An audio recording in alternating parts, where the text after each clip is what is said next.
Good afternoon, everyone. Myself, C. Raj Chawla. Welcome you all in this today webinar on startup and professional opportunity for chartered accountant in startup sector. And today we have with us very young and dynamic chartered accountant CA Mukul Lambaji with us. He will explain us all the formalities and what are the opportunities for chartered accountant in this startup sector. And the webinar of today will be moderated by our senior member CA Manoj Lambaji. So now I request CA Manoj Lambaji to please start this webinar. Thank you. Thank you, CA Dr. Raj Chawla ji, for providing me opportunity to act as a moderator for the today's program. First of all, I would like to introduce CA Mukul Lamba ji. CA Mukul Lamba is a chartered accountant, a young and dynamic startup and business mentor, as well as a passionate stock market learner. He is a visionary founder of BizGyan Private Limited, a Government of India recognized startup dedicated to empowering individuals and essential business and financial knowledge. With the prestigious qualification of Chartered Accountant and currently pursuing CS final qualification, Mukul mission to leverage technology to bring business and financial literacy to every corner of the country. As an author, Mukul has penned several inspiring books, including 10 life-changing mantras that can make you successful, The BizGyan, The Big Biz Marketing Guide, Charterpreneur, Reinventing CA Profession in 2025, AI Era, which are available on BizGyan, Google Play Books, and Amazon Kindle. Through his YouTube channel BizGyan, he actively promotes financial literacy and shares invaluable insights into the effective business management, reaching audience far and wide. With this word, I introduce to the house CA Mukul Lamba. I welcome Mukulji to you. Now over to you for further proceeding and for enlightening our viewers. Thank you, sir. So, hello, namaskar, and good evening, everyone. Firstly, I would like to thank CA Dr. Raj Chawla sir for giving me an opportunity to showcase my views, and also a heartfelt thank to CA Manoj Lamba sir for a nice introduction. So let's start the today's session. Let me share the screen.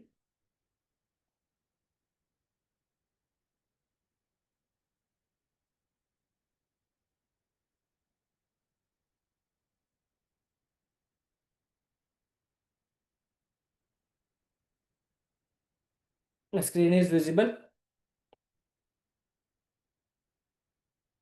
Yes, it's visible. Yes, sir. Okay. So let's start the today's session. So the topic for today's session is chartered accountants and startups, transforming ideas into scalable businesses. So firstly, let me give a brief introduction about myself. CA Manoj Lamba sir has already given.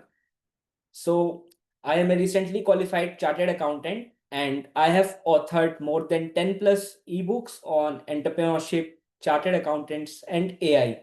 And through my YouTube channel BizGyan, I have mentored over 8,000 plus students regarding our profession CA, CS, CMA, and other finance professionals. I am also a CS final student and I have also cleared NSM 5-way mutual fund distributor exam. And I am a founder of a Government of India recognized startup that is BizGyan Private Limited. And I have founded this startup at the age of 19. And also in my student days, I was honored as a best paper presenter at National CA Students Conference held at Chandigarh. So this is a brief introduction about myself. So now coming on to the topic. The topic is startups and CS. So now talking about in this decade, आजकल startups की बात हर जगह हो रही है. चाहे कोई हम यूट्यूब चैनल देखते हैं, चाहे हम स्टॉक मार्केट में आईपीओस को ट्रैक करते हैं, चाहे हम कोई फाइनेंशियल न्यूज़पेपर पढ़ते हैं, चाहे हम आईसीआई की वेबसाइट विजिट करते हैं, या कोई भी इवेंट में जाते हैं, तो हमें स्टार्टअप का रेफरेंस दिख ही जाता है। यूं कहें तो स्टार्टअप्स हमारे जीवन में डेली लाइफ का हिस्सा बन चुके हैं। They have become a part of a daily life. So how can a chartered accountant play an important role in this developing ecosystem is the vision and the topic for today's webinar. So in this webinar, we will be discussing about what are startups, how government recognizes startups, what are the key points of Startup India scheme, how can CA, chartered accountants, we play an important role in the startup ecosystem, how to get DPIIT registration, how to get seed fund from government, what are the other startup funding options, how can a chartered accountant assist in funding options to MSME businesses and startups. So this will be the today's scope of discussion. So let's begin today's discussion. So firstly, a simple question to all of you. These are the various startups shown on the screen. So I would like to ask, what is common between all these startups? Make My Trip, Motilal Oswal Financial Services, Boat, ClearTex, BizGyan, IIFL, Yatra, Cars24, Policy Bazaar. So kindly write in chat section, what do you find common between these startups? Yes, everyone, please interact it, because this 90 minutes should be interactive one. More we interact, more we learn. I am waiting for your messages. Anjali ji, Ankit ji, Gaurav ji, Dhanraj ji, Keshav ji, Khalid ji, kindly interact. All are floated and founded by CA. Yes, rightly pointed out by CA Manoj Lamba sir, that the promoters or CFOs in all the startups shown on this screen, इन सभी startups के promoters, founders या CFOs हमारी fraternity chartered accountant से ही belong करते हैं. They all are members of ICI, that is CA India. So ये सारे जो startups हैं, इसके फाउंडर्स चार्टर्ड अकाउंटेंट्स हैं. तो स्टार्टअप की दुनिया में जाने से पहले कुछ इंटरेस्टिंग फैक्ट्स आपको शो करना चाहूंगा. Today India is the third largest startup ecosystem. China और यूएसए के बाद, नंबर 1 पे यूएसए, उसके बाद चाइना, उसके बाद India, even surpassing great Britain. Now is the third largest startup ecosystem in the world. That is a proud moment for a country that today India, after nearly 75 years of independence, we are at third largest startup ecosystem. And as of late 2025, India is home to nearly 120 to 125 unicorn startups. 120 to 125 unicorn startups. Anyone can tell that what is meaning of unicorn? We daily read the term in newspapers, in media, that this becomes unicorn. This company after IPO or after this funding round will become unicorn. Can anybody tell what is the meaning of unicorn? Which companies are called unicorn? 100 crore turnover. No, Khalid ji, this is not the right answer. 100 crore is the criteria for DPIIT registration of startup that we will discuss in the coming part. But मैं पूछ रहा हूं कि unicorn किस company को कहते हैं? 100 crore turnover वाली कंपनी को यूनिकॉर्न नहीं बोलते. हम किस कंपनी को यूनिकॉर्न रेफर करते हैं? No problem, I will tell you. So what is a unicorn? Unicorn क्या होता है? यूनिकॉर्न ऐसा प्राइवेट कंपनी होता है, ऐसा वेंचर्ड बैक कंपनी होता है जिसकी वैल्यूएशन $1 बिलियन या उससे ज्यादा होती है.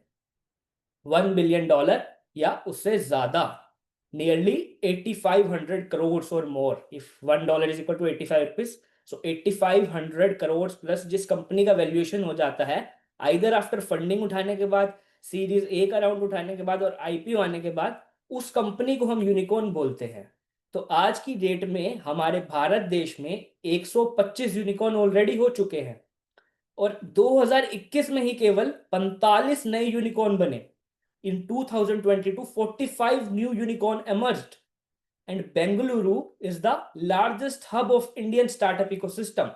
That's why आप देखते हैं कि सारी की सारी टेक कंपनीज, नए स्टार्टअप्स का हेडक्वार्टर बेंगलुरु है. सो इस समय Bengaluru is the 50 to 55 unicorns hub of India. There are 50 to 55 unicorns there. And Bengaluru emerged as the 7th largest unicorn hub in world. Okay? They just made sprint 7th largest unicorn hub in world. So Bengaluru remains the epicenter of Indian startup ecosystem. Like it is also called the California of India. Like US में California में सारे startup ecosystem है, उसी तरीके से India में बेंगलुरु में है. सो ये कुछ इंटरेस्टिंग फैक्ट्स थे जिससे हम पहले थोड़ा स्टार्टअप से रूबरू हो पाए हैं. तो अब हम डिस्कस करेंगे कि सीएस कैसे इंपॉर्टेंट रोल प्ले कर सकते हैं. अभी ये आपकी स्क्रीन पे एक डाटा है. 2/3 of Indian startups are from IIT, IIM, BITS. यहां कुछ मिसिंग नहीं लग रहा. 2/3 of Indian startups are from IITs, IIM, BITS. ICI कहाँ है यहाँ पर? Where is ICI here? We are the 3rd largest ecosystem in the world. We are the largest accounting and finance professional body in the world. But where is the ICI here? 2/3, nearly 66% of the startups come from IITs, IIMs. So the basic point of discussion today in this webinar यही होने वाला है कि CS कैसे startup में आए. हम क्यों अपने आप को रोक रहे हैं? जब हम फाइनेंस के एक्सपर्ट्स हैं, टैक्सेशन के एक्सपर्ट्स हैं, कंप्लायंस के एक्सपर्ट्स हैं, एडवाइजरी के एक्सपर्ट्स हैं, तो हम स्टार्टअप्स क्यों नहीं कर रहे?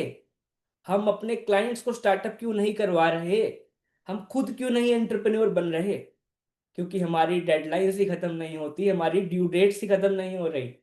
हमें टैक्स ऑडिट भी करना है, हमें जीएसटी ऑडिट भी करना है, हमें आईटीआर भी करनी है, हमें कंपनी एक्ट के भी कंप्लायंस करने हैं. हमारे पास तो सर टाइम ही नहीं है स्टार्टअप के लिए. तो यही आज का एड्रेस होने वाला है, किस तरीके से सीए भी इस 2/3 में आए, सीए कैसे इस फील्ड को डोमिनेट करें. अभी मुझे देखकर बहुत खुशी हुई कि जैसे नए क्वालिफाइड चार्टर्ड अकाउंटेंट्स जॉब्स और ट्रेडिशनल प्रैक्टिस छोड़कर एंटरप्रेन्योरशिप में आ रहे हैं. बहुत ही फेमस शो स्टार्टअप इंडिया में हम देखते हैं कि अब बहुत ही सारे स्टार्टअप्स चार्टर्ड अकाउंटेंसी बैक्ड हैं. बहुत सारे चार्टर्ड अकाउंटेंट्स जो हैं वो स्टार्टअप वाली लाइन में आ रहे हैं. तो स्टार्टअप इकोसिस्टम में एक चार्टर्ड अकाउंटेंट कैसे इंपॉर्टेंट रोल प्ले कर सकता है? तो देखिए, सीए एज एन एंटरप्रेन्योर, सबसे पहले तो मैं कहूंगा कि आप पे ऐसी डिग्री है जो आपको रिस्क लेने के लिए पावर देती है. Famous chartered accountant CA Anil Singhvi ji भी कहते हैं कि मैं रिस्क ले पाया अपनी लाइफ में बिकॉज मेरे पास सीए की डिग्री थी. मुझे गिरने का डर नहीं था. मैं कुछ करके अगर गिरता भी हूं तो मेरे पास सीए की डिग्री है. मैं कभी भी प्रैक्टिस के लिए अपना ऑफिस खोल सकता हूं, तो मेरे पास एक स्ट्रॉन्ग बैकिंग है. तो सबसे पहले मैं यही आपको कहूंगा कि सीए किसी और का स्टार्टअप बिल्ड करने की बजाय अपना कुछ अगर एंटरप्रेन्योरियल माइंडसेट है, अपने अंदर आपकी रिस्क टेकिंग एबिलिटी है, आप में जिगरा है कुछ बड़ा करने का, एक नया अमन गुप्ता बनने का, एक नया मेक माई ट्रिप बनाने का, एक नया यात्रा बनाने का. CA Amit Jain ji from Jaipur started cars 24, एक नई कार्स 24 बनाने का. तो आप सीए एज एन एंटरप्रेन्योर बन सकते हैं as an founder and CEO role में. आप अपना स्टार्टअप फाउंड कीजिए. जैसे कि मैंने even before qualifying I have incorporated my startup that is BizGyan and I am working on that. So first way is the CA as entrepreneur. Second, आप अपना कुछ नहीं करना चाहते, so आप एज एन कंसल्टेंट बन सकते हैं. आपके बहुत सारे MSME क्लाइंट्स होते हैं बट हमारे पास टाइम ही नहीं है उनका बिजनेस एक्सपेंड करने का. अल्टीमेटली जो एक चार्टर्ड अकाउंटेंट का रोल था, क्या वो ये जीएसटी फाइलिंग और टैक्स ऑडिट्स और आईटीआर फाइलिंग तक ही लिमिटेड था? आज हम अपने आप को टैक्स फाइलिंग और जीएसटी फाइलिंग तक ही लिमिटेड रख चुके हैं. हमारे पास क्लाइंट को ग्रूम करने के लिए टाइम ही नहीं है. हम क्लाइंट को कंसल्ट ही नहीं करते कि how can he make big. क्या असली में हमारा रोल उतना ही था? हमारा रोल तो देश की इकोनॉमी में विकसित भारत 2047 मोदी जी के सपने को पूरा करना था. पर हम तो फिर वही tax audits, ITR and GST में बिजी हैं.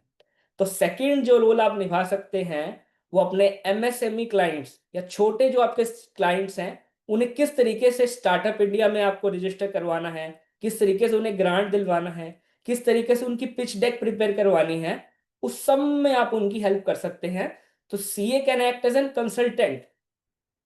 जैसे कि मेरी रिसेंट एक बुक है चार्टर्ड पेन्योर्स, तो उसमें मैंने यही बताया है कि other than taxation and auditing, what are the 25 fields in which CA can work? Why are you limiting yourselves to that income tax GST only? This is the whole of the new domain. Full market is open for you. Only less than 5 lakh CAs are there. So whole of the market is open. You tap this opportunity. And the third role that we all are currently doing, CA as an auditor, that is the power given by statute to us. We can act as an auditor for the companies. That is basically the traditional role, acting as an internal auditor or a stat auditor or a tax auditor for a company. So these are the major bifurcations that CA can act in the startup ecosystem. So before jumping on to the opportunities part, firstly let's discuss कि startup होता क्या है, government किस company को startup कहती है। देखिए, हमारा कंपनीज एक्ट 2013 स्टार्टअप कंपनी की डायरेक्ट डिफाइन नहीं देता। वो कहता है स्टार्टअप कंपनी वो है जो DPIIT नोटिफाई करे। तो DPIIT क्या है? DPIIT इज बेसिकली सबसे ऊपर गवर्नमेंट ऑफ इंडिया, उससे नीचे ministry of commerce and industry. So DPIIT is a central government department under ministry of commerce and industry in India.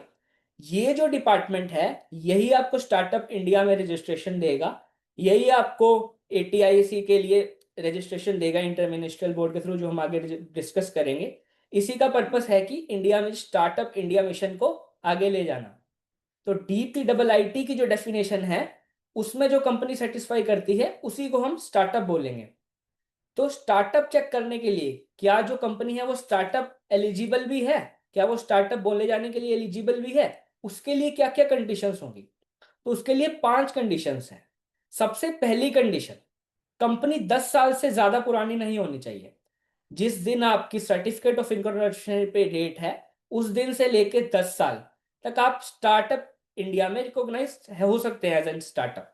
तो first condition is period of existence and operation should not be exceeding 10 years from the date of incorporation. Second है, it should be incorporated as a private limited company. Private limited company हो या तो registered partnership firm हो। Kindly note my word, simple partnership firm नहीं, registered partnership firm, और LLP limited liability partnership. तो sole proprietor आपके जितने भी क्लाइंट्स हैं वो स्टार्टअप नहीं हो सकते। आपके लिए स्टार्टअप इंडिया में एलिजिबिलिटी के लिए फर्स्ट कंडीशन यही है कि आप प्राइवेट लिमिटेड कंपनी हो, LLP हो या रजिस्टर्ड पार्टनरशिप फर्म हो। मोस्टली एडवाइजेबल यही रहता है आप LLP या प्राइवेट लिमिटेड कंपनी के थ्रू ही जाए, रजिस्टर्ड पार्टनरशिप थोड़ा कॉम्प्लेक्स हो जाता है। So best option is private limited company for startup India. Third is the most important condition that Khalid ji I think was also referring earlier. Annual turnover should not exceed 100 crore for any of the financial year since its incorporation.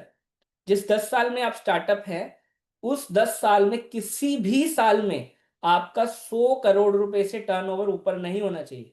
अगर आपका turnover 1 रुपए भी ऊपर होता है 100 करोड़ से, उसी दिन से आपको स्टार्टअप इंडिया में मिलने वाले सारे के सारे बेनिफिट सीज हो जाएंगे और आप स्टार्टअप नहीं कहलाते। सो 100 करोड़ से टर्नओवर नीचे रहना चाहिए। चौथी कंडीशन है कि एंटिटी जो है आपकी, जो कंपनी है वो स्प्लिट ओवर से नहीं बनी होनी चाहिए। आपका मेजर ग्रुप रिलायंस है, टाटा है, आपने उसी का डिवीजन करके एक नई कंपनी बना दी, उसी का सब डिवीजन है, रिकंस्ट्रक्शन या स्प्लिट होके बनी है, तो वो कंपनी भी स्टार्टअप इंडिया में स्टार्टअप के लिए एलिजिबल नहीं है। Now fifth, the most important condition, innovation and scalable. सबसे पहले मैं आपसे पूछना चाहूंगा कि नॉर्मल MSME बिजनेस और स्टार्टअप में क्या फर्क है? Can anybody tell what is the difference between MSME and startup? वो भी अल्टीमेटली सामान बेच के प्रॉफिट कमा रहा है, स्टार्टअप भी प्रॉफिट कमा रहा है। MSME और स्टार्टअप में क्या फर्क हुआ? है तो बिजनेस ही। Can anybody tell?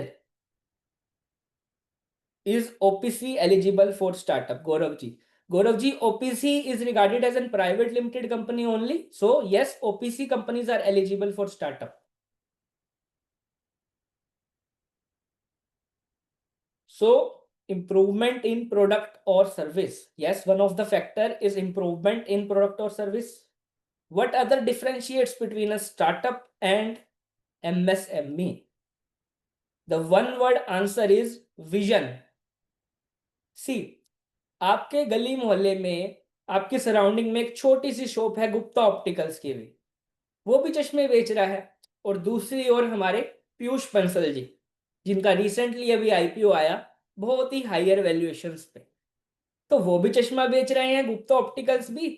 और इधर हमारे पीयूष गुप्ता जी लेंस कार्ट बना के 500 से ज्यादा स्टोर खोल के चश्मा बेच रहे हैं ऑल ओवर इंडिया। तो जो गुप्ता ऑप्टिकल्स एमएसएमई बिजनेस है हमारा, उसका जो विजन है वो चश्मा बेचना है ओनली दिल्ली रीजन में ही।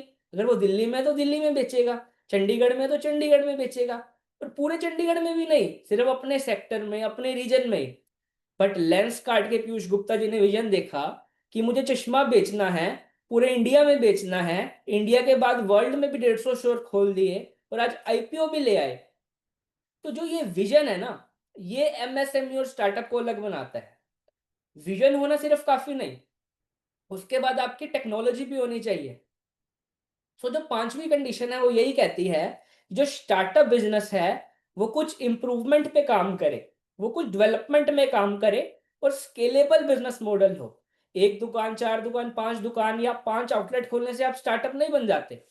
जिस दिन आप एक स्केलेबल बिजनेस मॉडल देते हैं कि हाँ मेरा विजन है पूरे इंडिया को रीच करने का, पूरे वर्ल्ड की मार्केट को टैप करने का, उस दिन आप स्टार्टअप के विजन को मैच करते हैं, और उसी से ही आप वेल्थ भी जनरेट करें अपने लिए भी, इन्वेस्टर्स के लिए भी, और एम्प्लॉयमेंट जनरेट करें लोगों के लिए।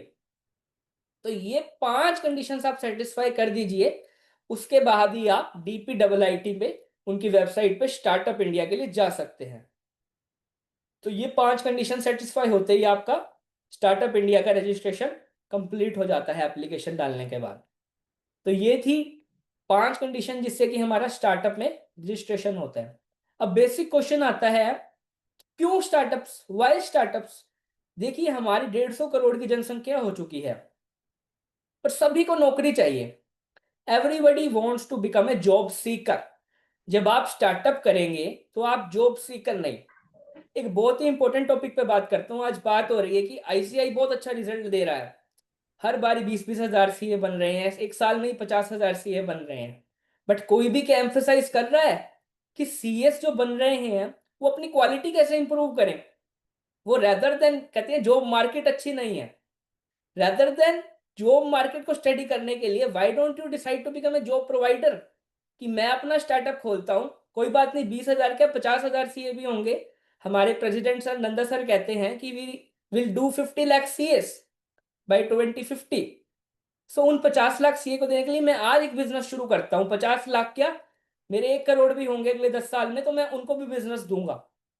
Y you are always finding jobs rather than becoming a job provider? So startup यही विजन चेंज करता है। It makes you a job provider rather than a job seeker. तीसरा, हमारा विकसित भारत 2047 की विजन के लिए, इकोनॉमिक ग्रोथ एंड डेवलपमेंट के लिए स्टार्टअप्स बहुत जरूरी हैं।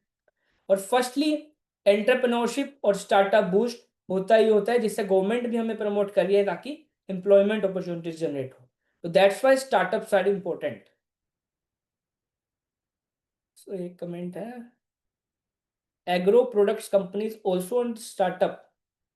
सर एग्रीटेक स्टार्टअप्स भी होते हैं, जैसे अलग अलग फील्ड होती है, एडटेक, एजुटेक, आपके agritech, travel tech, health take.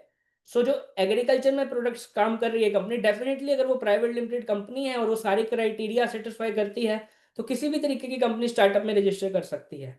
You have to prove yourself that you are doing some innovative task and you are a private limited company, then you are a startup. No problem in agro products. So till here we discussed about startups, that what is the meaning of startups and why startups. Now we will discuss about Startup India scheme, its benefits, and what role a chartered accountant can play in registering its client on Startup India, or application for seed fund, or other consultancy roles.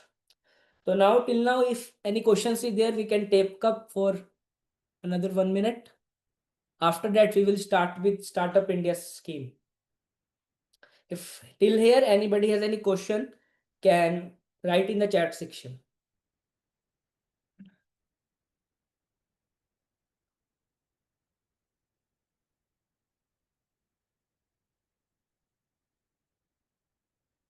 I think we will take up at last only. No questions till now. Everything is answered. So okay, let's talk about Startup India scheme. सो हमारे 69th independence day पे लाल किले से माननीय प्रधानमंत्री श्री नरेंद्र मोदी जी ने startup India scheme को launch किया 15 अगस्त 2015 को माननीय प्रधानमंत्री श्री नरेंद्र मोदी जी ने स्टार्टअप इंडिया को हमारे लॉन्च किया और इसका मिशन यही था कि इंडिया में स्टार्टअप्स को प्रोत्साहन दिया जाए, हमारे जो यूथ आ रहा है उसको स्टार्टअप करने में सपोर्ट दी जाए, सब्सिडाइज लोन दी जाए, ग्रांट दिए जाए और टेक्नोलॉजी को इजी एक्सेस दिया जाए। तो हमारे माननीय प्रधानमंत्री ने 15 अगस्त 2015 को स्टार्टअप इंडिया स्कीम लॉन्च करी और उसके बाद एक एक्शन प्लान डेवलप किया स्टार्टअप इंडिया के लिए, जो 16 जनवरी 2016 को किया और उस दिन के बाद से 16 जनवरी हर साल स्टार्टअप डे के रूप में बनाया जाता है इंडिया में। तो 16 January celebrated startup day every year in India. So this action plan comprised of 19 action items, जिसमें simplification and hand holding, funding support to startup और industry, academia and partnership and incubation की बात की गई इस action plan में। ये document आपको स्टार्टअप इंडिया की वेबसाइट पे पूरी मिल जाएगी, एक्शन प्लान कोई पढ़ना चाहता है तो ये स्टार्टअप इंडिया स्कीम का लॉन्च किया गया। जैसे मैंने आपको पहले बताया कि there is a separate department that was set up, that is DPIIT। तो this DPIIT is mandated to coordinate implementation of Startup India initiative with other government departments. Like I earlier told that this DPIIT looks after all this Startup India scheme. So this is the only department that is responsible for providing us with the Startup India registration, looking after all of the activities of Startup India. So department of promotion of industry and internal trade central government का department है, जैसे मैंने बताया ministry of commerce and industry में। इसी की responsibility है कि देखना किस तरीके से स्टार्टअप्स को इंडिया में डेवलप किया जाएगा। तो अब हम देखते हैं वेबसाइट। अगर आपको स्टार्टअप इंडिया के लिए रजिस्टर करना है, कोई भी डिटेल के बारे में जानना है, तो आपको इस वेबसाइट पर जाना होगा www.startupindia.gov.in। जैसे कि हमारे इनकम टैक्स का पोर्टल है, GST का पोर्टल है, उसी तरीके से स्टार्टअप के सभी कामों के लिए हमारा www.startupindia.gov.in का पोर्टल है। तो इसी पोर्टल पे ही आपका सबसे पहले लॉगिन आईडी बनेगा स्टार्टअप का। उसके बाद आपका एप्लीकेशन अब नए पोर्टल पर शिफ्ट हो चुका है। This is the portal for startup India registration की applications. For some other session, we will see the whole process that how to get it registered. But today we are discussing only opportunities, so I am telling this only brief that Startup India registration पहले पुरानी वाली website पे ही होता था startupindia.gov.in पे, पर अभी कुछ समय से साल 1.5 साल से ये नए पोर्टल पे मूव कर चुका है, that is national single window system. ये वाला पोर्टल है, इसी पे ही आपका स्टार्टअप इंडिया का भी रजिस्ट्रेशन अब होता है। तो this is the website for startup India registration. इसी पोर्टल पे आप रजिस्टर करके स्टार्टअप इंडिया में अपना स्टार्टअप रिकॉग्नाइज कर सकते हैं as an government of India startup recognise startup. So this are the two portals. So कुछ डाटा की अगर बात करें तो आज की डेट में लगभग 2 लाख स्टार्टअप्स DPIIT रजिस्टर्ड हो चुके हैं। तो देखिए ये नंबर भी जल्दी से बढ़ रहा है, ये हमारे CA के नंबर से भी जल्दी बढ़ रहा है। जितने जल्दी CA क्वालिफाई हो रहे हैं आजकल, उससे जल्दी ये नंबर बढ़ रहा है, तो अपॉर्चुनिटी उससे ज्यादा है अभी भी। So let's have a look at this data. Nearly 1,99,725 DPIIT recognized startups are there. 2016 में ये स्टार्टअप इंडिया स्कीम शुरू हुई और लगभग आप देखिए अभी 10 साल भी नहीं हुए और 2 lakh startups already DPIIT registered हैं। और अभी ये गवर्नमेंट ने एक नया पोर्टल लॉन्च किया था, जैसे कि नेटवर्किंग प्लेटफॉर्म है लिंक्डइन, वैसे स्टार्टअप्स के इकोसिस्टम के सारे स्टेक होल्डर्स के लिए गवर्नमेंट ने एक प्लेटफॉर्म लॉन्च किया, भास्कर। तो भास्कर के बारे में थोड़ा जानते हैं। देखिए तो जैसे कि नेटवर्किंग अपॉर्चुनिटी सरकार बढ़ाना चाह रही थी, तो सरकार ने एक भास्कर प्लेटफॉर्म लॉन्च किया। इसकी फुल फॉर्म है Bharat startup knowledge assess registry. ये एक नया रजिस्ट्रेशन प्रोसेस है। इस पे जैसे ही आप जाते हैं, जैसे आपको इंस्टाग्राम लिंक्डइन की आईडी मिलती है, उसी तरीके से आपको एक भास्कर आईडी मिलती है, और वैसे ही आप इस पोर्टल के मेंबर बन जाते हैं, और आप जितने भी स्टेक होल्डर्स हैं, may be startups, funding options, incubators, mentors, तो आप सारी चीज़ों को असेस कर सकते हैं। तो आज की डेट बात करें तो इस पोर्टल पे ऑलरेडी 6,36,296 यूजर्स रजिस्टर्ड हो चुके हैं। इसके लिए आपको स्टार्टअप होना जरूरी नहीं है, आप as an mentor, as a chartered accountant भी इस पोर्टल पे रजिस्टर कर सकते हैं एज एन मेंटर। तो आप इसको जरूर एक बार चेकआउट कीजिएगा सेशन के बाद। So after becoming a startup, DPIIT आपको इस तरीके से सर्टिफिकेट इशू करता है। मैं आपको एक बार दिखाता हूँ। This is a certificate of our company. Here it is certificate number written, government of India, ministry of commerce and industry, DPIIT, logo of startup India, certificate of recognition. Carefully read this. This is certified at Bizgyan Private Limited, incorporated as private limited company. This is the incorporation date 6/6/2022. It automatically fetches from your COI after you enter your PAN number, SIN number of the company. Automatically your incorporation date gets fetched. As recognized as a startup by DPIIT, this is the sector in which you are working, and there it is written, this certificate shall be valid for the entity up to 10 years from the date of incorporation. Only if its turnover for any of the financial year has not extended ₹100 crores. So जैसे ही 100 करोड़ से ऊपर turnover होगा, startup India के सारे benefit seize हो जाएंगे। ये date of issue है और ये वैलिड है up to 10 years from the date of incorporation, like 6/6/2022 से 5/6/2032।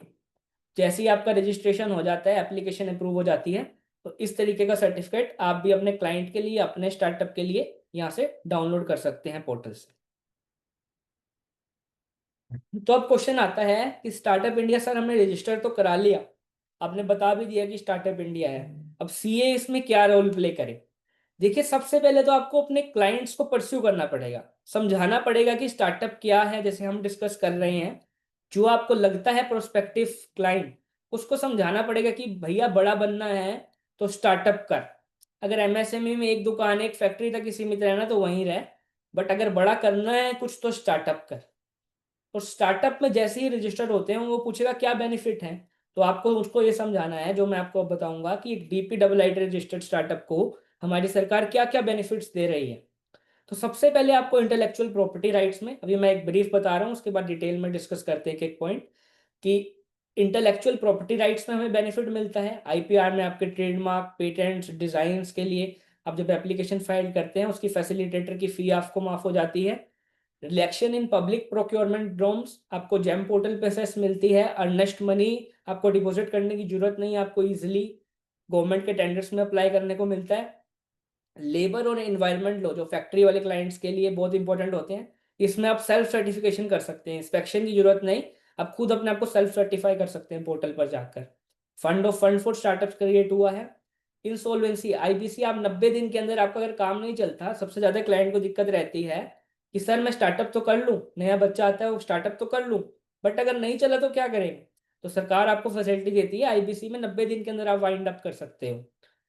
उसके बाद सीड फंड स्टार्टअप ने बनाया है, जिसके बारे में हम लेटर ऑन डिस्कस करेंगे। भास्कर प्लेटफॉर्म मैंने आपको बता ही दिया, और बहुत ही सारे mentorship programmes, podcast startup India की वेबसाइट पर चलते रहते हैं। अगर आप स्टार्टअप इंडिया वेबसाइट के साथ जुड़े रहेंगे तो आपको बहुत सारे इनिशिएटिव्स, प्रोग्राम्स और इवेंट्स इस पर दिखते जाएंगे, जो government of India along with state governments भी कंडक्ट करती रहती है। So this were the general benefits. Now we will discuss in detail that what are the benefits. तो देखिए, इंटेलेक्चुअल प्रॉपर्टी राइट किसी भी स्टार्टअप के लिए उसका IPR, जैसे कि ट्रेडमार्क, पेटेंट, सबसे ज्यादा जरूरी होता है। तो शुरू में हर स्टार्टअप के लिए यही आपकी एडवाइस होनी चाहिए अपने क्लाइंट को कि प्रोटेक्ट योर IPR, अपना इंटेलेक्चुअल प्रॉपर्टी प्रोटेक्ट करो। क्योंकि आज कोई भी आप अगर नेम लेने जाते हैं ट्रेडमार्क में, आप देखते हैं कि ऑलरेडी ट्रेडमार्क लिया हुआ है इसका, हमें इजिली डोमेन्स नहीं मिलते स्टार्टअप के लिए। क्योंकि कोई भी स्टार्टअप जब आजकल एंटर कर रहा है, तो वो सबसे पहला जो काम करवाएगा, CA जो उसको असिस्ट करेगा, वो आएगा IPRs के अंदर। आपको अपना इंटेलेक्चुअल प्रॉपर्टी, अपना ट्रेडमार्क, नाम प्रोटेक्ट करना है, क्योंकि नाम से ही सारा काम है। आज हम नाम से ही रिलायंस को जानते हैं, मैगी को जानते हैं, मारुति को जानते हैं। तो जब आपका नाम ही प्रोटेक्टेड नहीं होगा तो आपका कोई भी नाम और प्रोडक्ट कॉपी कर सकता है। तो आपका पेटेंट, ट्रेडमार्क और डिजाइन होना ही चाहिए स्टार्टअप के लिए। तो उसी को सरकार ने समझा और स्टार्टअप्स को सरकार ने ऑप्शन दिया कि वो पेटेंट एप्लीकेशन, एक तो फास्ट ट्रैक, उनकी एप्लीकेशन जल्दी प्रोसेस होंगी जो स्टार्टअप्स होंगे, और दूसरा सरकार ने एक फैसिलिटेटर्स का पैनल बनाया है जिसपे अगर हम चूज करते हैं अपना फैसिलिटेटर, पूरी की पूरी फी जो है फैसिलिटेटर की सेंट्रल गवर्नमेंट बियर करती है। Central government shell bear the entire fees of facilitator for any number of patents, trademark और डिजाइन दैट स्टार्टअप में file. So see this great benefit, जो पूरी की पूरी फैसिलिटेटर फी है वो गवर्नमेंट हमें दे रही है for any number of patent. आप 10 करें, 50 करें, 100 ट्रेडमार्क फाइल करें, फैसिलिटेटर की सारी फी गवर्नमेंट बियर कर रही है। और यहाँ तक कि पेटेंट की जो फाइलिंग फीस है उस पे हमें सरकार 80% तक का रिबेट देती है। तो ये ग्रेट बेनिफिट है जो एक स्टार्टअप के लिए हो सकता है। ये आप लोगों को एडवाइस करना पड़ेगा अपने क्लाइंट्स को जब वो पूछे कि स्टार्टअप का क्या बेनिफिट है। तो ये IPR में हमें स्टार्टअप इंडिया में बेनिफिट मिलते हैं। भास्कर प्लेटफॉर्म मैंने डिस्कस कर ही लिया कि नेटवर्किंग प्लेटफॉर्म है। Now coming on to the very end the most important benefit, that is income tax exemption under section 80 IAC। देखिए, अगर आप स्टार्टअप इंडिया में एक बार रजिस्टर्ड हो गए तभी आप एलिजिबल होते हैं 80 IAC की टैक्स एग्जम्पशन के लिए एप्लीकेशन फाइल करने के लिए। तो 80 IAC जैसे कि मेजरली लोगों को पता होगा, 80 IAC क्या कहता है कि अगर एक स्टार्टअप हमारा है जो DPIIT रिकॉग्नाइज्ड है, तो वो जो 10 साल में स्टार्टअप है उसमें से किसी भी 3 कॉन्टिन्यूअस ईयर्स में टैक्स हॉलीडे अवेल कर सकता है। मतलब उसे अपने इनकम फ्रॉम PGBP, अपने गेन्स पे 1 रुपए का भी टैक्स नहीं देना अगर वो 80 IAC का सर्टिफिकेट और अपना ऑडिट वहां करवा लेता है 80 IAC का। सो any of the startups that is registered under DPIIT will get the 80 IAC benefit।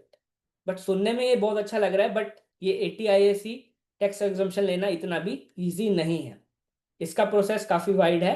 सबसे पहले आपको स्टार्टअप इंडिया में DPIIT सर्टिफिकेट लेना होगा। एक बार आप स्टार्टअप इंडिया में रिकॉग्नाइज हो गए उसके बाद आप 80 IAC पे आएंगे। तो 80 IAC का एप्लीकेशन जो है वो आपका पोर्टल पर फाइल होगा। उसमें भी बहुत सारे डॉक्यूमेंट्स लगते हैं, वो हम जब 80 IAC पे सेशन रखेंगे उसमें डिस्कस करेंगे। तो इसके बाद आपकी एप्लीकेशन जाती है इंटर मिनिस्ट्रियल बोर्ड पे। इस इंटर मिनिस्ट्रियल जो बोर्ड है इसके अंदर जॉइंट सेक्रेटरी होता है डिपार्टमेंट DPIIT का कन्वीनर, एक बायोटेक्नोलॉजी मेंबर होता है डिपार्टमेंट ऑफ बायोटेक्नोलॉजी से, और एक साइंस एंड टेक्नोलॉजी का मेंबर होता है। तो ये लोग बैठते हैं, आपकी एप्लीकेशन पूरी स्क्रूटनाइज होती है, आपकी पिच डेक पढ़ी जाती है, इवन आपको इंटरव्यू के लिए भी कॉल कर सकते हैं ऑनलाइन मीन से। अगर इनको लगता है कि आपकी एप्लीकेशन में दम है, हाँ आप असली में ही कुछ इनोवेटिव कर रहे हैं, then only you get an 80 IAC certification after approval from inter ministerial board. और इनकी साल में 2 से 3 मीटिंग होती है जिसमें ये जो एप्लीकेशन सही होती है उसको स्क्रूटनाइज करते हैं and then they grant you with an 80 IAC certificate. तो आज की डेट में हमारे पास 2 लाख TPIIT स्टार्टअप्स जरूर हैं, पर नियरली अभी भी सिर्फ 2 से 3 हजार स्टार्टअप्स को ही मुश्किल से 80 IAC की रिलीफ मिली हुई है। So it is an difficult task to get an 80 IAC. So in this field also you can work and help your clients get this 80 IAC tax exemptions. Because जिस client का profit आ रहा है, सोचिए 3 साल तक 10 साल में से 1 रुपए भी इनकम टैक्स नहीं भरना। क्लाइंट तो वैसे ही खुश हो जाएगा अगर आपने उसकी इस तरीके से हेल्प कर दी कि सर 3 साल तक कोई इनकम टैक्स नहीं। So this is the one of the important benefit of startup India scheme. So these are the conditions. Other conditions are same, and your company should be incorporated on and after 1st April 2016, but before 1st April 2030. It was recently increased 5 years more. So now from 1st April 2016 to before 1st April 2030. बाकी सारी conditions जो हैं वो startup वाली ही हैं। इसमें आपकी partnership firm को बेनिफिट नहीं मिलेगा, आपकी प्राइवेट लिमिटेड कंपनी ही होनी चाहिए इसके अंदर। तो सेम वेबसाइट startupindia.gov.in पे आप जाकर ये बेनिफिट ले सकते हैं 80 IAC वाला भी। तो जैसे मैंने लेबर लॉज वाला बताया था, उसके अंदर आपका सेल्फ सर्टिफिकेशन हो जाएगा। 5 साल तक लेबर लॉ के कोई भी आपके विजिट्स नहीं होंगे। आप 3 इन्वायरमेंटल लॉज और 6 लेबर लॉज के अंदर सेल्फ सर्टिफाई कर सकते हैं। जो आईबीसी में प्रोसीजर है वो सिर्फ 90 डेज के अंदर आप कंपनी क्लोजर कर सकते हैं। ये स्पीडी प्रोसीजर है सिर्फ स्टार्टअप्स के लिए, 90 डेज के लिए, फास्ट ट्रैक इंसॉल्वेंसी वाला। सो इन्वायरमेंटल लॉस में मैंने बता ही दिया, आप सर्टिफाई कर सकते हैं। So these are the basic benefits. इसके अलावा भी आपको बहुत सारे नेटवर्किंग, मीटिंग, इवेंट्स का एक्सेस मिलता है, जिससे हमारा स्टार्टअप नर्चर कर सकता है और ग्रो कर सकता है। तो ये सारे जो बेनिफिट्स थे, इसके लिए हम इंपॉर्टेंट एक कंसल्टेंसी रोल प्ले कर सकते हैं हमारे क्लाइंट्स के लिए, जिससे हम उनको गाइड करें कि किस तरीके से स्टार्टअप इंडिया में आप जाएं और इस तरह के बेनिफिट्स के लिए आप उनकी हेल्प कर सकते हैं। तो this was the startup India scheme basic benefits. तो यहाँ तक अगर किसी के डाउट है तो 1 मिनट के लिए हम रुक रहे हैं, आप ले सकते हैं। Kindly once write in chat section if any doubt is there. I'm taking a 1 minute water break. If any doubt is there, kindly write in chat section, please.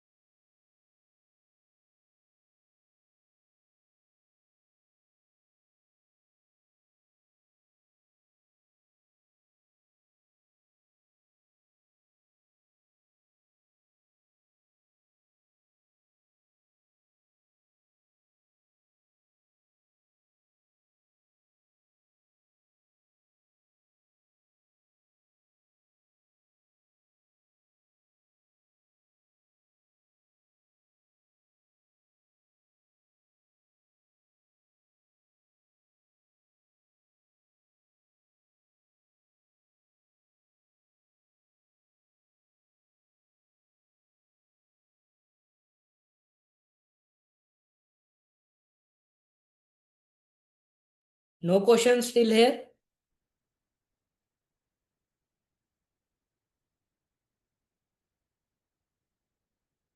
Kindly write, everyone is enjoying the session or it is going boring? Little bit interact also, na? If only I will speak, then what is the point of this webinar? Amit ji, Ankit ji, Gaurav ji, Dale, Dhanraj ji, Keshav ji, Khalid ji, are you learning something new? Khalid ji Singh very informative, thank you Khalid ji. Sheetal ji, Shivani ji, Suman ji, DKC3. So we have nearly 15 participants. Kindly all interact now. Okay, Gaurav ji, thank you. Okay, let's start ahead. Now this we discussed about Startup India scheme. Now we will discuss about stages of startup. Startup के क्या क्या stages होते हैं? जैसे एक छोटा बच्चा होता है, धीरे धीरे धीरे ग्रो करता है, धीरे धीरे उसकी बॉडी में चेंजेस आते हैं, धीरे धीरे उसका मेंटल एप्टीट्यूड बढ़ता है, थिंकिंग पावर बढ़ती है, इमोशनल थिंकिंग बढ़ती है। उसी तरीके से ही स्टार्टअप भी एक बच्चे की तरह शुरू होता है, बिल्कुल नया, कुछ भी नहीं पता मार्केट के बारे में, सिर्फ एक आइडिया है, एक आइडिया जो बदल दे जिंदगी। सो स्टार्टअप बेसिकली डिपेंड करता है आइडिया पे। बिना आइडिया के कोई स्टार्टअप नहीं। और आइडिया कहां से आता है? प्रॉब्लम से। जहां कोई प्रॉब्लम सोल्व करने के लिए मेरे पास आइडिया है और उसे मैं एक स्केलेबल बिजनेस मॉडल बना सकता हूं, उसी को मैं स्टार्टअप बोलता हूं। अब कोई भी स्टार्टअप उठा लीजिए, आज मैं बात करता हूं ब्लिंकिट की, जेप्टो की, स्विगी की, जोमेटो की। इन्होंने क्या किया? देखा कि आजकल लोग जो हैं वर्किंग हैं, कॉरपोरेट में काम कर रहे हैं, 9 to 5 जॉब में बिजी हैं, किसी पे भी मार्केट जाने तक का टाइम नहीं है। ऐसा कुछ बनाया जाए कि इनको 10 मिनट में घर पे सामान पहुंचा दिया जाए। मेक माई ट्रिप ने सोचा कि बहुत ज़्यादा ट्रैवल पैकेजेस में डिस्क्रिपेंसी है, ट्रैवल एजेंट्स मिस कोट करते हैं, सर्विस नहीं देते। क्यों नहीं एक पोर्टल बनाया जाए जिसपे एक ट्रांसपेरेंट एंड फेयर प्राइसिंग रखी जाए और जो जो ट्रैवल पैकेजेस में हम ऑफर करेंगे वो रखा जाए। चीप होटल्स नहीं मिलते तो ओयो ने सोचा कि एक चीप होटल के लिए ऐप बनाई जाए, एक अफोर्डेबल ऑप्शन दिया जाए।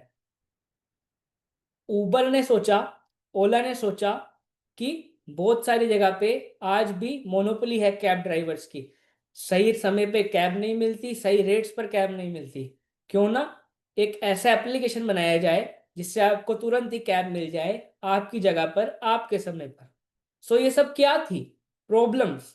हर एक प्रॉब्लम का जब आइडिया मिल जाता है और उसको हम एक स्केलेबल बिजनेस मॉडल बना पाते हैं, वहीं से एक स्टार्टअप की शुरुआत होती है।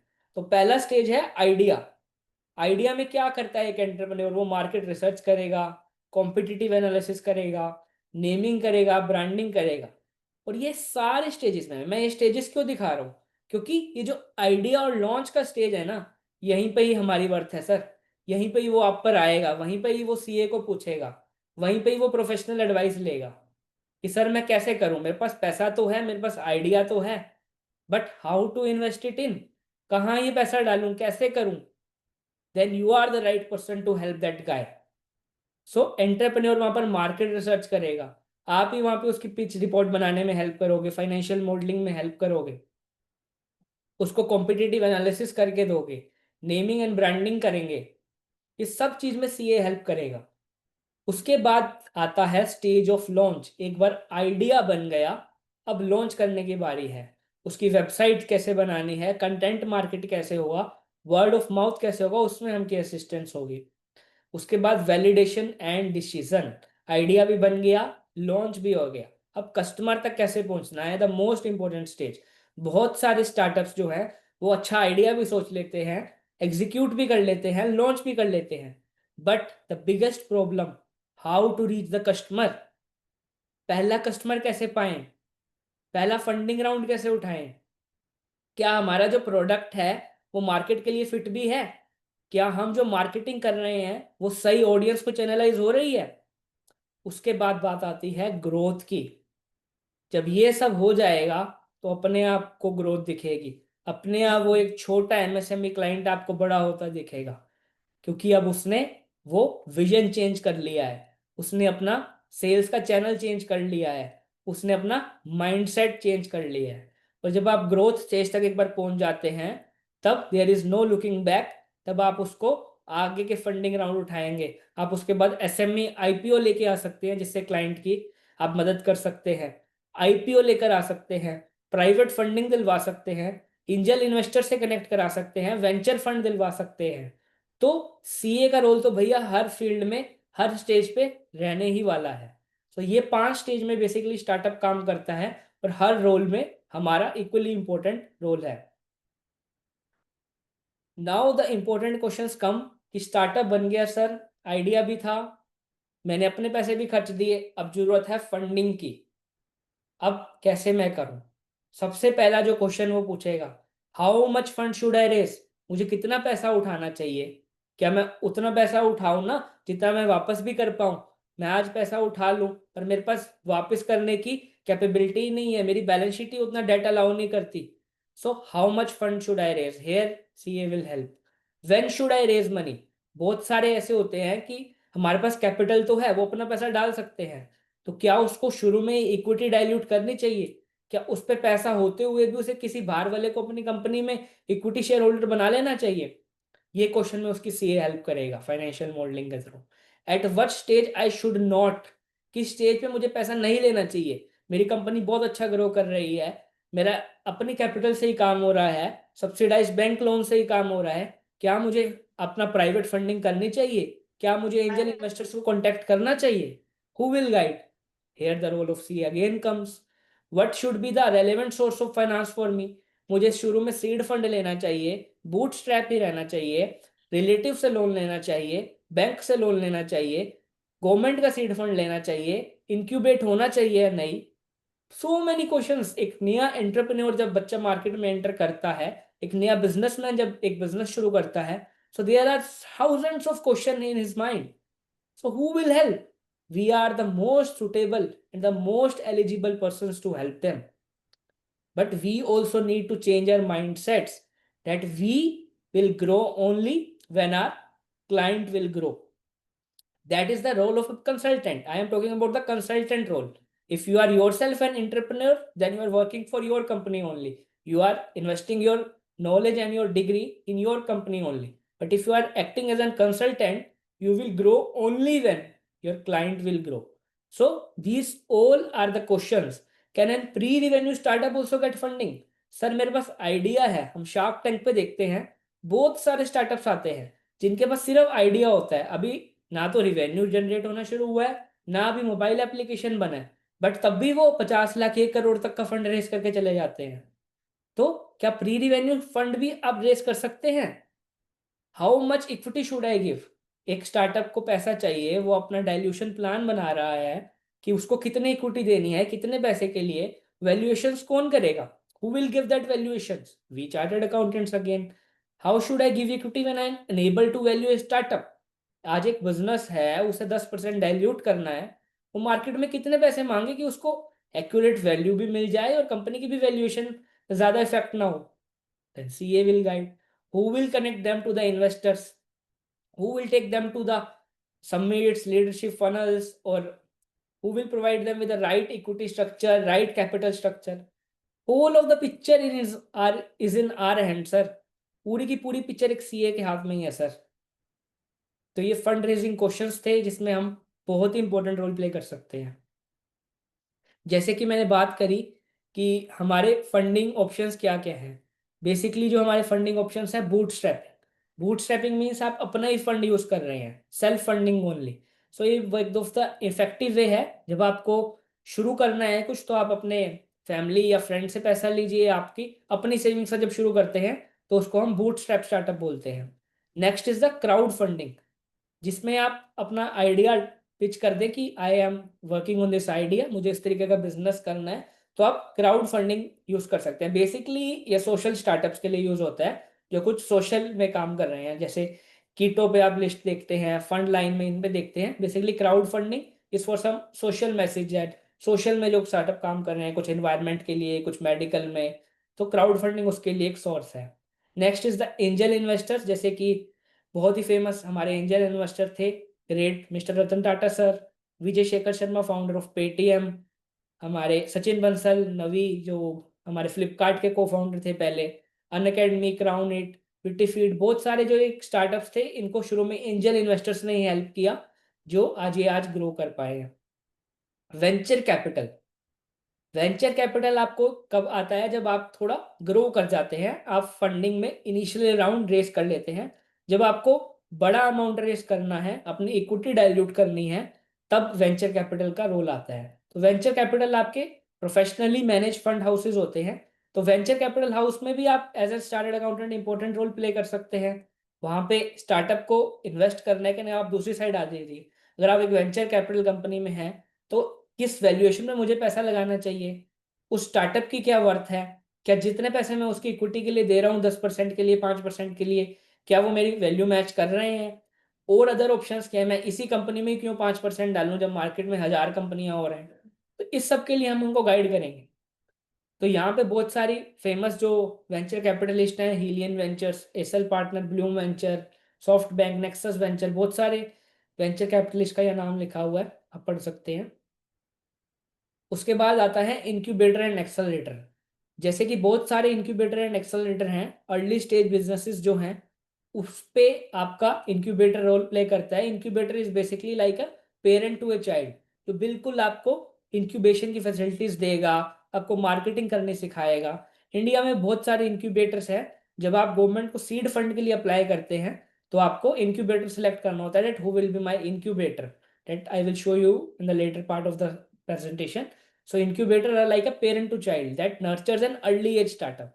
जैसे ही आप थोड़ा बड़ा होते हो, आपको अब दुनिया देखनी है, तो आपको धक्का लगाने के लिए एक्सेलरेटर होते हैं। जैसे वाई कॉम्बिनेटर वर्ल्ड का सबसे फेमस एक्सेलरेटर और इंक्यूबेटर है। वाई कॉम्बिनेटर जो है यूएस बेस्ड बहुत बड़ा इंक्यूबेटर है। इसी ने ही बहुत सारे स्टार्टअप जो इस समय है उसको इंक्यूबेशन दिया है और एक्सेलरेशन प्रोवाइड किया है। Then the most common way to raise fund is bank loan. जब आपको कहीं से पैसा नहीं मिल रहा तो आप बैंक पे जाइए, आप वर्किंग कैपिटल लोन ले सकते हैं, मशीनरी के एसेट्स के अगेंस्ट लोन ले सकते हैं, स्टॉक एंड डेटर के अगेंस्ट लगते हैं, वो सब आपको ऑप्शंस पता ही हैं जो आप डेली लाइफ में काम कर रहे हैं।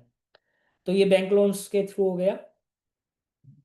तो ये वाले सारे ऑप्शंस थे फंडिंग के जो स्टार्टअप के लिए ओपन है।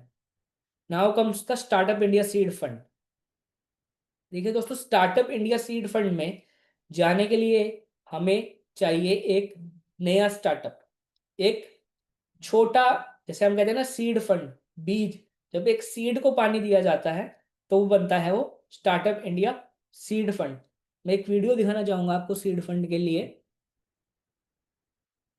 प्लेस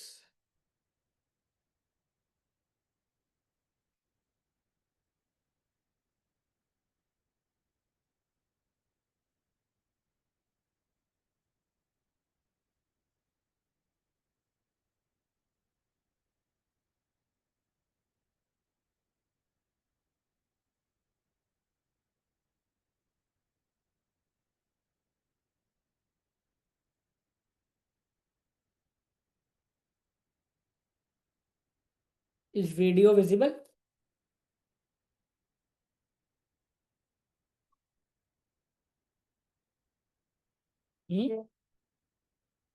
विजुअल नहीं वीडियो?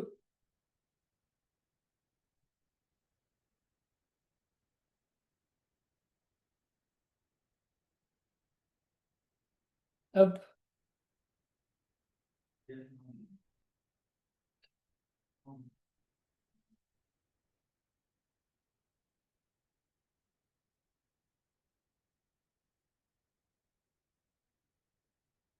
कल जमीन और धूप जरा सी बीज को खींच के फूल बनाते, सपनों को लोहे सब पाते,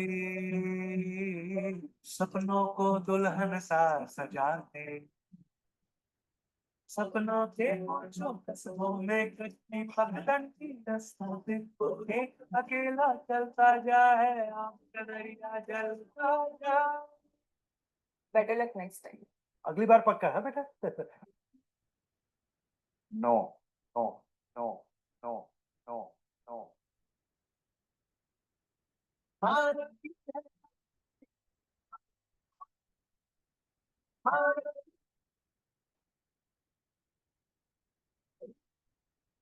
जिनकी जड़ों में है आइडियाज की ताकत, ऐसे अर्ली एज स्टार्टअप्स को मिलेंगे 50 लाख रुपए तक के फंड्स, क्योंकि startup India seed fund scheme ने किया है देश के इनोवेटर्स के लिए 945 करोड़ रुपए का आवंटन। सपने अकेले हो सकते हैं, लेकिन बेसहारा नहीं। पोटेंशियल स्टार्टअप्स को physical infrastructure, testing support, mentorship और प्रदर्शन के भी अवसर मिलेंगे। अगले 4 सालों में 3600 एंटरप्रेन्योर्स को ये लाभ मिलेंगे। आप हैं स्टार्टअप रेवोल्यूशन, आप हैं आइडियाज, आप हैं इनोवेशन, और आप अकेले नहीं हैं। अधिक जानकारी के लिए स्टार्टअप इंडिया पोर्टल पर आए।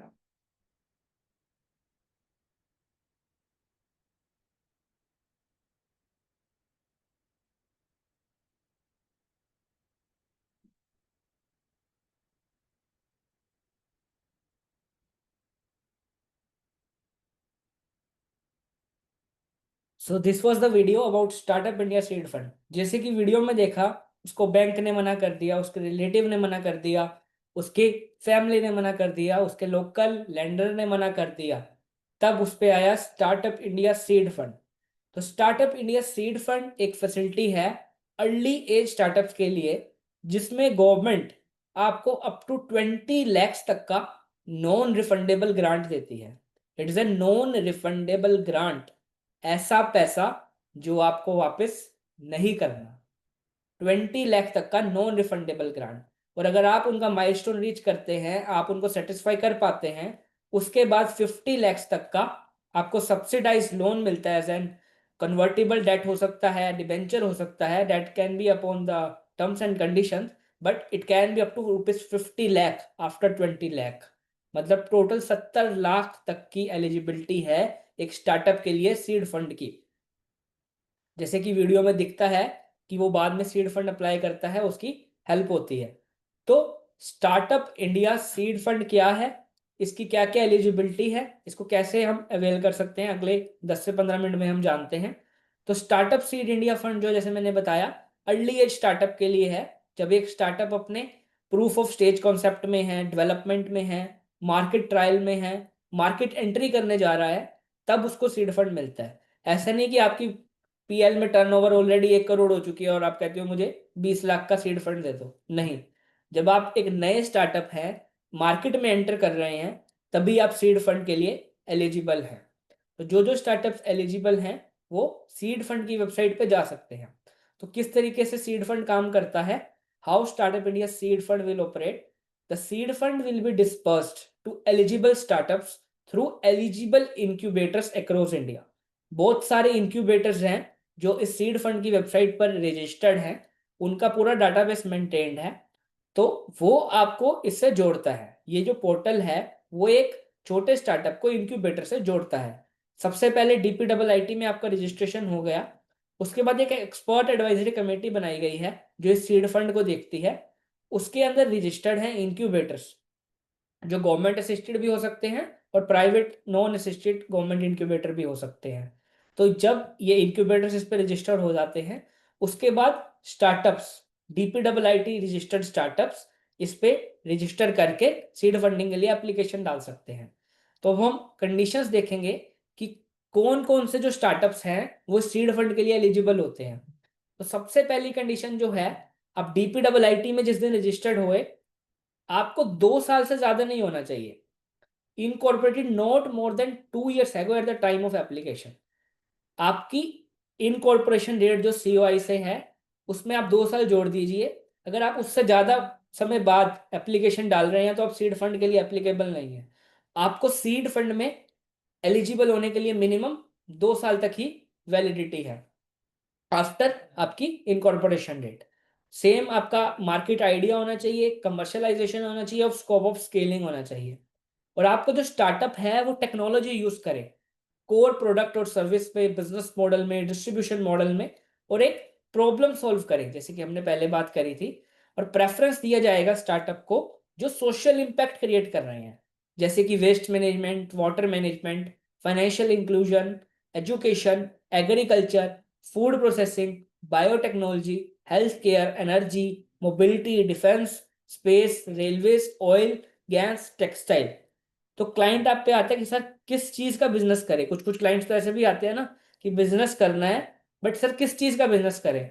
तो ये सारे एरियाज हैं हमारे वेस्ट मैनेजमेंट से लेकर टेक्सटाइल तक, जिसमें हम एडवाइस कर सकते हैं कि गवर्नमेंट भी इन एरियाज को सपोर्ट कर रहा है। इसमें एक ईवी नहीं लिखा, ईवी भी आप ऐड कर लीजिए, PPT में आपको बाद में शेयर कर दूंगा ईवी के साथ। तो ईवी आप उसके अंदर डाल दीजिए कि ईवी में भी काम कर सकते हैं। और आपको जिस दिन आप एप्लीकेशन दे रहे हैं, startup should not have received more than 10 lakh of monetary support under any other central government or state government scheme। तो आपको ऑलरेडी सरकार से 10 लाख रुपए से ज्यादा नहीं मिले होने चाहिए। अगर आपने ऑलरेडी सरकार से 10 लाख ले लिए हैं किसी और स्कीम के थ्रू, तो आपको सीड फंड तब भी नहीं मिलेगा। और इसके अंदर आप कोई प्राइज मनी जीते होते हैं तो वो इसमें कैलकुलेट नहीं होता। जैसे स्टार्टअप इंडिया का हर साल अवार्ड प्रोग्राम होता है जिसमें startup India prize money award करता है, अगर वो मनी है तो वो इसके अंदर इंक्लूड नहीं होगी प्राइस मनी इस 10 लाख की लिमिट। बहुत ही इंपॉर्टेंट कंडीशन, जो शेयर होल्डर्स हैं वो इंडियन होने चाहिए कंपनी में, और उन पे एटलीस्ट 51%, मतलब इंडियन प्रमोटर्स जो हैं कंपनी में उन पे एटलीस्ट 51% शेयर होल्डिंग होनी चाहिए at the time of application to incubator. तो Indian promoter should have at least 51% shareholding. तो मतलब आपकी अगर फॉरेन शेयर होल्डर्स हैं और वो 51% से ज्यादा वो होल्ड करते हैं तो आप तब भी सीड फंड के लिए अप्लाई नहीं कर सकते। आपको सेबी की ICDR रेगुलेशन भी इस मामले में कंप्लाई करनी है। और स्टार्टअप एप्लीकेंट सीड फंड तभी अवेल कर सकता है जब वो नया हो, मैंने आपको बताया, और वो ग्रांट भी हो सकती है। अगर आपने अप टू 20 लाख तक लेना है तो वो non refundable milestone based grant होगी। हो सकता है सरकार आपको 4 से 5 इंस्टॉलमेंट में 4 से 5 लाख रुपए, 20 लाख रुपए करके दे दे। मैक्सिमम 20 लाख है, it can be 8 lakh, 10 lakh, 12 lakh as per the wish of the incubator and the committee they are sitting. और अगर आपको 50 लाख रुपए तक का लेना है तो वो हमारी कन्वर्टेबल डिबेंचर्स होंगे या डेट होगा as per the guideline of the scheme.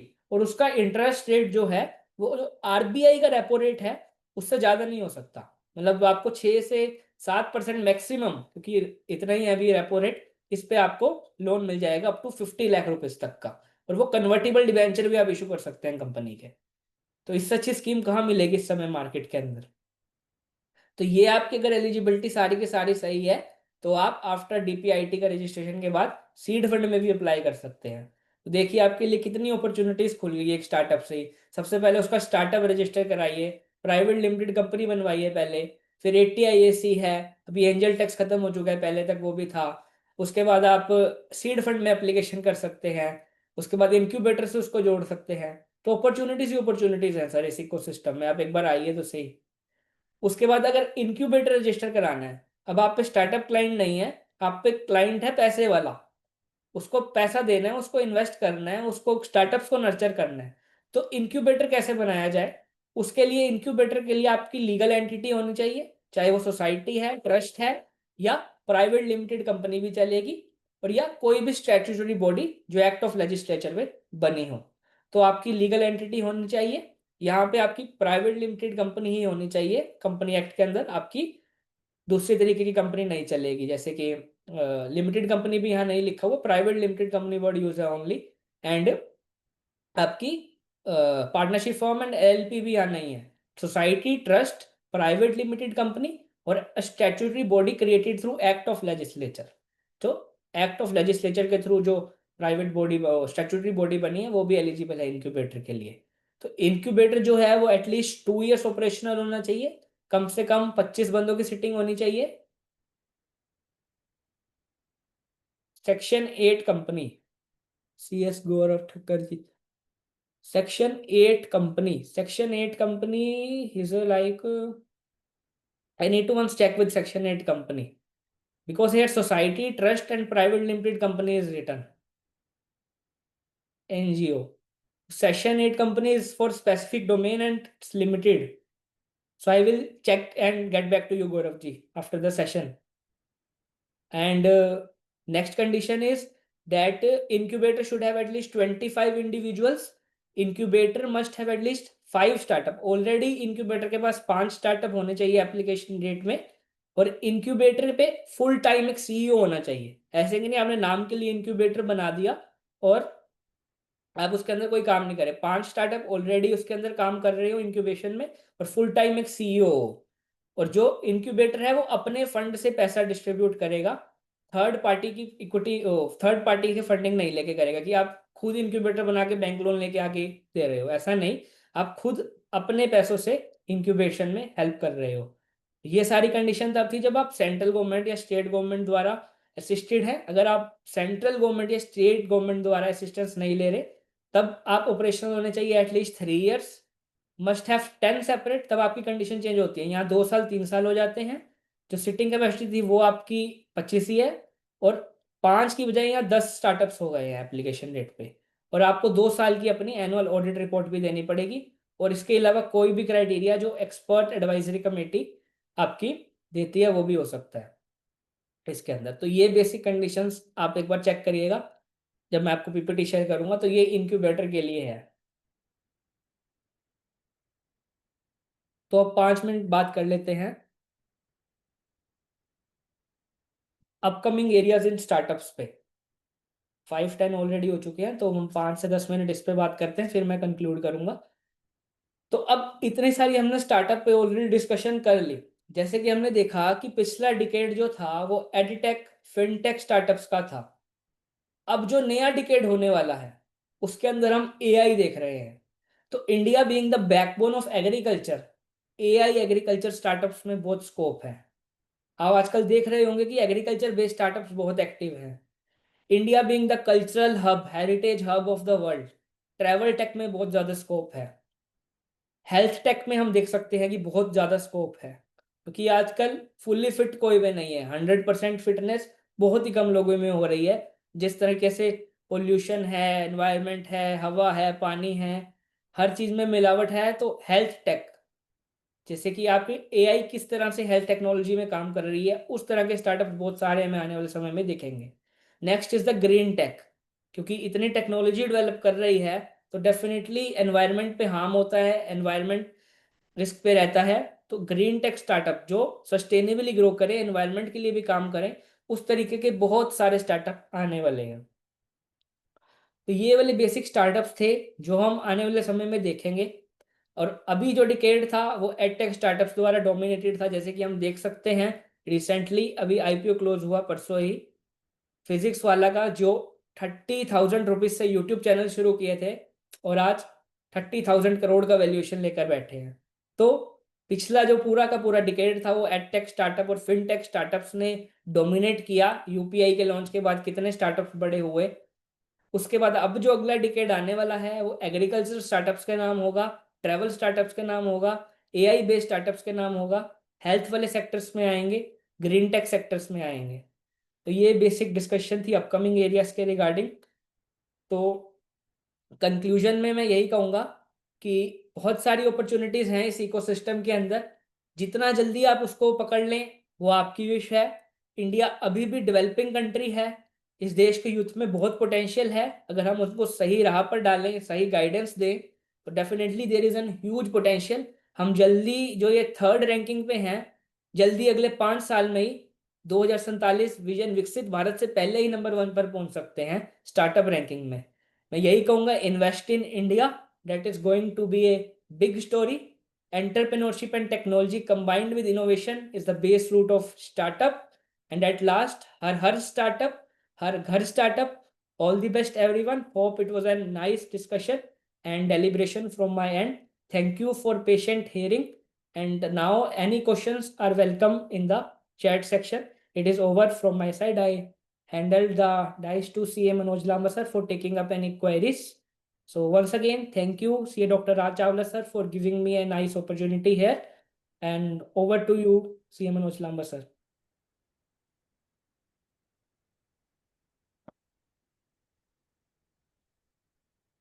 Thank you so much, Mukul Lambaji, for nice deliberations, nice and elaborated one. I think everybody has enjoyed the session. Now, if you have enjoyed the session and listen the session carefully, then definitely you have certain question in your mind. Now the ball is in your court. You can ask whatever question you want to ask. Mukul is there, I am is there. We will try our best to resolve your queries right now with regard to startups. So any participant want to ask any question, he is most welcome. We will try our best to resolve your query on the spot. So every participant can write their queries in the chat box. We will try our best to resolve your queries. Sir, there was a question that Section 8 company for incubator. Can it go for it? Yes, Section 8 company can be incorporated because it is like a society and charitable trust. Mostly Section 8 companies are acceptable as an incubation center. So Gaurav ji, it can be accepted, you were asking now?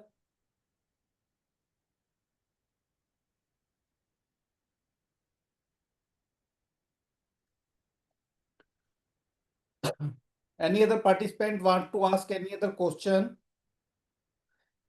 If you want to talk us directly, we will unmute yourself. You can unmute yourself and you allow you to speak directly with the Mukul Lamba. And meanwhile, if you do not have any questions, kindly provide a feedback for the session so that if any shortcomings are there, it can be improved.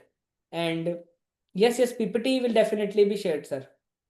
I will share you the complete PPT for today's session.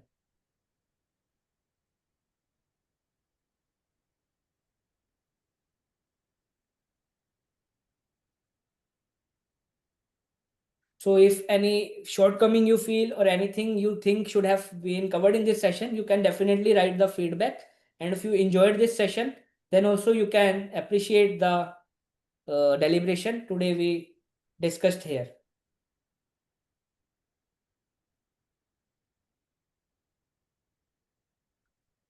I have also written my contact number and email ID. So if anybody is having any query or want to discuss it personally, can also send a message or call me.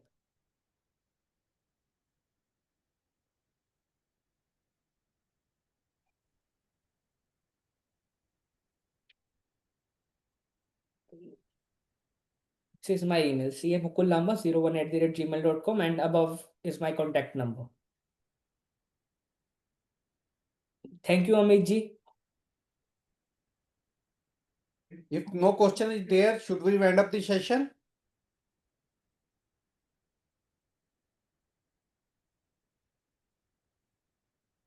I think nobody want to ask anything, and the session was so interesting. Everything is cleared by CA Mukul Lambaji already. So now it's my duty to cast vote of thanks for this session. So first of all, I sincerely thank each and every participant present here who spared their valuable time to learn something new, because learners are very important. Speaker are also important, but learners are more important than speaker, because listening someone is very difficult. Listening is always difficult than speaking. So first of all, I thank from my core of my heart to every participant who spared their valuable time to learn something new. The second thanks goes to our speaker of the day, CA Mukul Lambaji, who has deliberated the session so well and covered each and every aspect of the startup ecosystem. What is startup?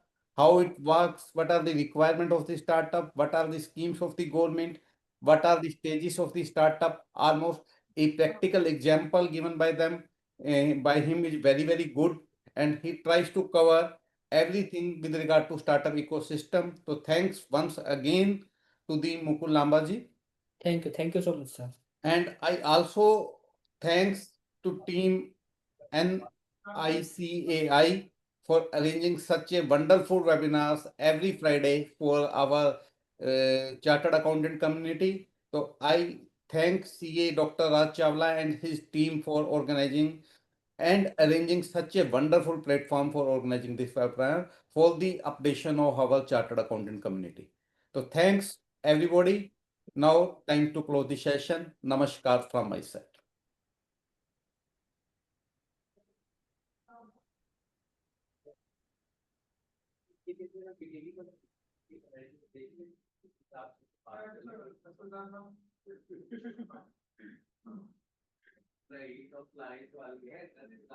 Compliance हम नहीं करते इस level की हम नहीं पता है ठीक है